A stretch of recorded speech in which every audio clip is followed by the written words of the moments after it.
students. This is my second video on income and employment.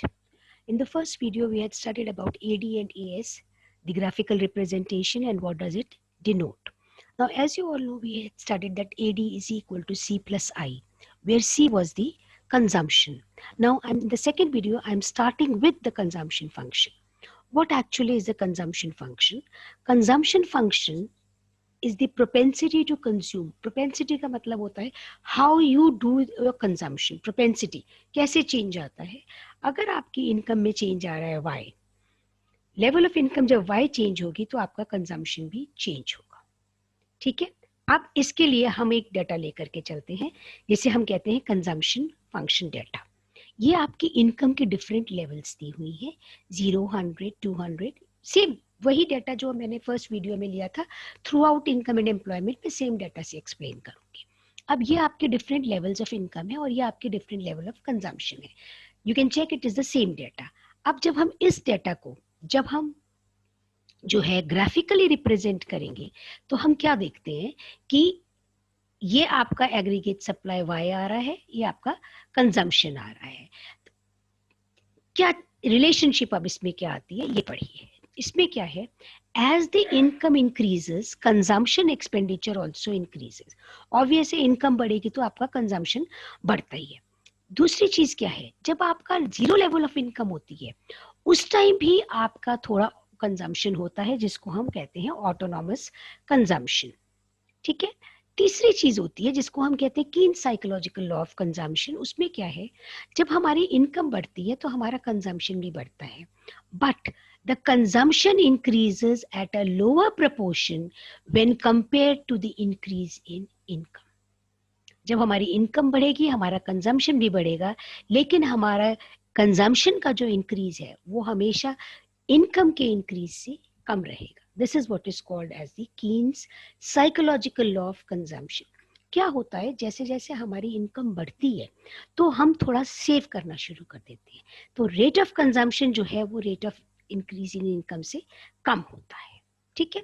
ये हो गया आपका कंजम्पशन फंक्शन. अब जब हम कंजम्पशन फंक्शन को एक्सप्लेन करते हैं हम इसके बारे में दो चीजें कहते हैं. एक हम कहते हैं एवरेज प्रोपेंसिटी टू कंज्यूम, यानी एवरेज उसका क्या फर्क पड़ता है. जैसे माइक्रो में हमने किया था एवरेज और मार्जिनल, सेम चीज है. Average propensity to consume and the marginal propensity to consume. Now let me start with the average propensity to consume. Average propensity to consume is the ratio of consumption to income. यानी हर level पे आप जब consumption लेंगी तो आपका consumption और income का जो रेशियो आएगा वो आपका एपीसी होता है. अब पहली चीज आपको पता है जब इनकम आपकी जीरो भी है तब भी कंजम्पशन है, यानी आपका एपीसी is greater than 1. पहली प्रॉपर्टी है इसकी. Average propensity to consume is greater than 1. Why? Because consumption is always greater than income. क्यों? मैं rate of increase in consumption नहीं कह रही हूँ, प्रोपोर्शनल इंक्रीज नहीं कह रही, मैं टोटल कह रही हूँ. आपने डायग्राम में देखा, जो ये डायग्राम देखो, इस डायग्राम में आपने क्या देखा है कि y जो है आपकी at when y is equal to 0, ये आपका जो कंजम्पशन है. भाई जब इनकम ही नहीं है तो कंजम्पशन कहाँ से आ रहा है, तो ये जो कंजम्पशन है इसको हम कहते हैं ऑटोनॉमस कंजम्पशन. ठीक है. फिर जैसे जैसे हमारी इनकम बढ़ती है हमारा कंजम्पशन भी बढ़ता है. एक पॉइंट ऐसा आता है जब हमारा एपीसी, ये point APC is equal to 1 when C is equal to y, numerator और डिनोमिनेटर बराबर हो जाएंगे तो आपका फ्रैक्शन 1 हो जाएगा. ये पॉइंट है जब आपका एपीसी इक्वल टू 1 होता है. उसके बियॉन्ड जब हम चलते हैं, ठीक है, जब हम उसके बियॉन्ड चलते हैं तो क्या होता है, हमारा इनकम बढ़ते जाता है, कंजम्पशन हमारा उतना नहीं बढ़ रहा, तो हमारा एपीसी जो है वो लेस देन 1 हो जाता है. जिस पॉइंट पे इनकम और कंजम्पशन बराबर हो जाते हैं उसको हम कहते हैं ब्रेक इवन. ब्रेक इवन बराबर होता है दोनों, break even point. Break even point के आगे जब हम बढ़ते हैं तो हमारा एपीसी कम होता जाता है. क्यों कम होता जाता है? क्योंकि वहां पे जो है सेविंग आपकी होनी शुरू हो जाती है. ठीक है. फोर्थ पॉइंट है आपका APC can never be zero. Why it is never zero? क्योंकि कुछ भी हो जाए आपका कुछ ना कुछ कंजम्पशन तो होता ही है, because there is autonomous consumption. ये पॉइंट क्लियर हो गया अगर आपको, तो हम आगे बढ़ते हैं. This is called as the properties of APC. APC की प्रॉपर्टीज। अब दूसरा पॉइंट आता है हमारे पास, जिसे हम कहते हैं marginal. Marginal propensity to consume is the ratio of change in consumption to the change in income. अगर आपकी इनकम 10 रुपए बढ़ी है तो आपका कंजम्पशन कितना बढ़ा है, ये होता है marginal propensity to consume. It is the ratio between change in consumption to change in income. Average में सी अपॉन वाई हो जाता है, मार्जिनल में delta C upon delta Y हो जाता है। ठीक है, सेम डेटा हम लेकर के चलते हैं। ठीक है, उसी को ही हम एक्सप्लेन किया। हमारे पास इनकम है, सेविंग फंक्शन क्या हो जाता है, as the income changes, how your savings change. So it is the functional relationship between saving and income. It is called propensity to save also, or the savings function. वही वाला हम data लेके चलते हैं जो हमने पहले लिया था। वही इनकम की लेवल है, वही कंजम्पशन की लेवल है। अब आप क्या कर रहे हो, y माइनस, ये गलत है यहाँ पे, this should be c। y minus consumption is equal to savings, ये s होना चाहिए, प्लीज करेक्ट इट। सेविंग्स यहाँ पे s होएगा, ये आपका c हो जाएगा। तो सेविंग्स की आपकी डिफरेंट वैल्यूज आ गई। जब आपकी इनकम 0 है, हम कंज्यूम कर रहे हैं, तो वो क्या हो जाएगा, उस पोर्शन को हम कहते हैं दिस सेविंग। इस पॉइंट पे when y is equal to consumption, this saving आपकी 0 हो गई, इसको हम कहते हैं ब्रेक इवन पॉइंट। तो जब हम इसका ग्राफिकल रिप्रेजेंटेशन करेंगे तो आप देखेंगे, ये आप इसको 3 पार्ट्स में डिवाइड कर सकते हो। When y is equal to 0 और व्हेन y इज, ये आपकी इनकम है, when y is less than consumption, तो आपका ये जो पोर्शन है इसे हम कहते हैं डिस सेविंग। यहाँ पे आपका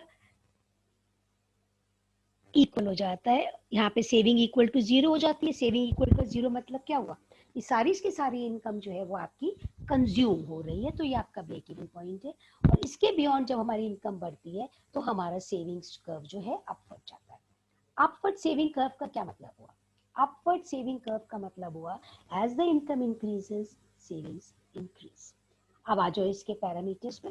पहला है आपका average propensity to save, it is the ratio of the saving to the level of income, APS S upon Y। अब APS की जरा हम क्वालिटीज देखते हैं। शुरू में क्या होता है, शुरू में APS is negative when consumption is more than income।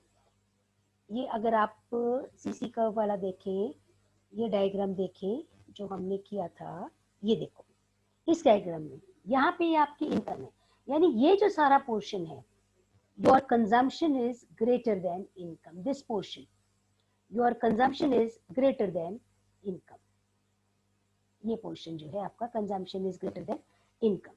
ठीक है, अब ये जो पोर्शन है जो आपका consumption greater than income हो जाएगा, उसमें हम क्या करेंगे, हम some problem, एक सेकेंड। अब जब consumption is greater than income आ जाएगा, हम इस पॉइंट पे आ जाएंगे, तो हम, ये डायग्राम आपका चल रहा है। अब इसके बारे में जब हम प्रॉपर्टीज करेंगे तो हम स्टार्ट करते हैं। When APS is negative, when consumption is more than income.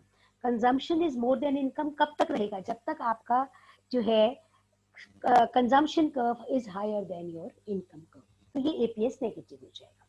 When break even point, APS is equal to 0, क्योंकि सारी की सारी इनकम हो रही है, कंज्यूम हो रही है। अब उसके बाद APS rises as income increases, agreed, आपका सेविंग्स का अपवर्ड स्वेपिंग होता है। APS can never be 1 or greater than 1 because saving cannot be equal or more than income. Savings, why can savings not be equal to income? क्यों नहीं हो सकती, क्योंकि हमें कुछ ना कुछ कंज्यूम करना होता है, और मोर होने का तो सवाल ही नहीं है इनकम से, क्योंकि it is part of it. उसके बाद हम आ जाते हैं marginal propensity to save. It is the ratio between change in saving to the change in income, यानी अगर आपकी इनकम में चेंज आया डेल्टा वाई, तो आपकी सेविंग्स में जो चेंज आएगा वो है डेल्टा एस। इसका जो रेशियो है इसको हम कहते हैं MPS. MPS is in between 0 and 1।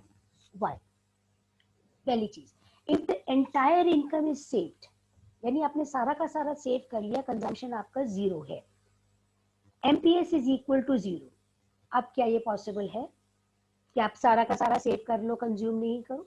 ठीक है, if the entire income is consumed, यानी break even point, MPS becomes equal to 0.